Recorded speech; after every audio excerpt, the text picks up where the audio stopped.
ഉറച്ച ആത്മവിശ്വാസത്തിലാണ് ഇടതുപക്ഷ ജനാധിപത്യ മുന്നണി.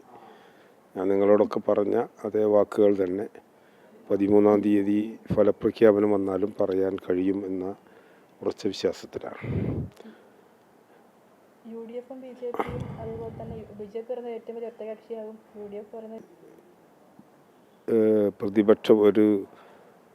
പറയത്തക്ക ഒരു പ്രതിപക്ഷമായിട്ട് പോലുമുള്ള അംഗത്വം ജില്ലാ പഞ്ചായത്തിൽ ലഭ്യമാകാൻ സാധ്യതയില്ല.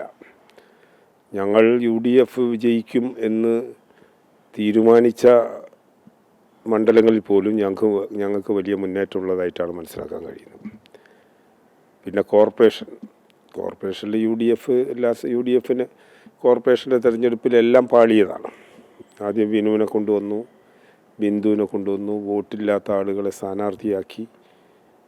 UDF മുന്നണിയെ നിങ്ങൾ കാണേണ്ട കാര്യം, UDF മുന്നണിക്കകത്ത് മുഴുവൻ പ്രശ്നങ്ങളായിരുന്നു. നോമിനേഷൻ കൊടുത്ത് പിൻവലിക്കുന്നത് വരെ പ്രശ്നങ്ങളാണ്, അതിനുശേഷവും പ്രശ്നങ്ങളാണ്. ഈ ജില്ലയിൽ UDFന് റബൽ സ്ഥാനാർത്ഥികളുണ്ട്, LDFന് ഒരു സ്ഥലത്തും റബൽ സ്ഥാനാർത്ഥികളില്ല. BJPയെ സംബന്ധിച്ചിടത്തോളം BJPനെ കിട്ടുന്ന വോട്ട് സിന്ദാബാദ് വിളിക്കുന്ന പാർട്ടിയാണ്. ആ വോട്ട് അവർക്ക് തന്നെ നേടിയാൽ അവർക്ക് കഴിഞ്ഞ വോട്ട് ആ വോട്ടിനേക്കാളും കുറവ് വോട്ട് കിട്ടുമെന്നാണ് ഞങ്ങളുടെ കണക്കുകൂട്ടൽ. കഴിഞ്ഞ വോട്ട് കൃത്യമായിട്ട് അവർക്ക് കിട്ടാനില്ല. സാധാരണ BJP ചെയ്യാറുള്ളത് വോട്ട് കച്ചവടം നടത്താറാണ്. ഇത്തവണ എന്ത് സംഭവിക്കുന്നുവെന്ന് പറയാൻ കഴിയില്ല.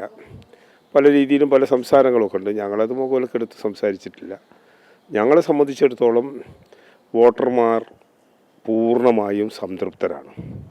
ഏത് കാര്യത്തിൽ? സംസ്ഥാന ഭരണത്തിൻ്റെ നേട്ടങ്ങളുടെ അനുഭവങ്ങൾ അവരെ സംബന്ധിച്ച് അവർ സന്തോഷവാന്മാരാണ്. അവർ ഇടതുപക്ഷ ജനാധിപത്യ മുന്നണിയുടെ കീഴിൽ ത്രിതല പഞ്ചായത്ത് സംവിധാനം കൂടി വരുമ്പോൾ ഈ നാടിന് കിട്ടുന്ന നേട്ടത്തെ വിലയിരുത്താൻ ഇവരുടെ സമ്മതിദാനാവകാശം ഉപയോഗിക്കുമെന്ന് ഞങ്ങൾക്കുറപ്പാണ്. ആ രീതിയിലുള്ള പ്രതികരണങ്ങളാണ് വോട്ടർമാരിൽ നിന്ന് ഈ ദിവസങ്ങളിലെല്ലാം ഞങ്ങൾക്ക് ലഭിച്ചിട്ടുള്ളത്. വളരെ അത്ഭുതം സൃഷ്ടിക്കുന്ന ഫലപ്രഖ്യാപനമായിരിക്കും. UDF തങ്ങളതെന്ന് ഉറപ്പിച്ച അവരുടെ കേന്ദ്രങ്ങൾ ചിലതെല്ലാം ഞങ്ങൾ പിടിച്ചെടുക്കും. ഏതെന്നൊന്നും ഞാനിപ്പോൾ പറയുന്നില്ല, അത് മറ്റന്നാൾ നമുക്ക് മനസ്സിലാക്കാം. അപ്പോൾ 2025 ഏറ്റവും രസകരമായ ഒരു സംസാരമായിട്ട് അതിനെ കാണാൻ വേണ്ടി കഴിയും. കാരണം ആരെങ്കിലും വിശ്വസിക്കണമല്ലോ അത്. BJPക്കെതിരായി അങ്ങനൊരു ധാരണ ഉണ്ടാകുമെന്ന് രാഷ്ട്രീയമറിയുന്ന, കേരള രാഷ്ട്രീയം തിരിച്ചറിഞ്ഞിട്ടുള്ള ഒരു മനുഷ്യനും വിശ്വസിക്കാത്ത, തികച്ചും കെട്ടിവെച്ച നുണ എന്ന് പറയാൻ കഴിയുന്ന ആ പ്രചരണത്തെ ഞാൻ പൂർണ്ണമായും തള്ളിക്കളയാണ്. കോഴിക്കോട് കോർപ്പറേഷനിൽ സീറ്റ് വർദ്ധിപ്പിക്കും, ജില്ലാ പഞ്ചായത്തിൽ സീറ്റ് വർദ്ധിപ്പിക്കും.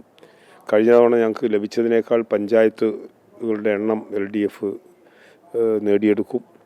ആ നിലയിൽ ഞാൻ നേരത്തെ പറഞ്ഞത് ഒരു അസൂയാവഹമായ ഒരു തകർപ്പൻ വിജയം ഈ ജില്ലക്കകത്ത് ഇടതു ജനാധിപത്യ മുന്നണിക്കുണ്ടാകും എന്നതിൽ ഒരു സംശയവുമില്ല. പൂർണ്ണ ആത്മവിശ്വാസത്തിലാണ് ഇടതുപക്ഷ ജനാധിപത്യ മുന്നണിയും അതിൻ്റെ പ്രവർത്തകരും.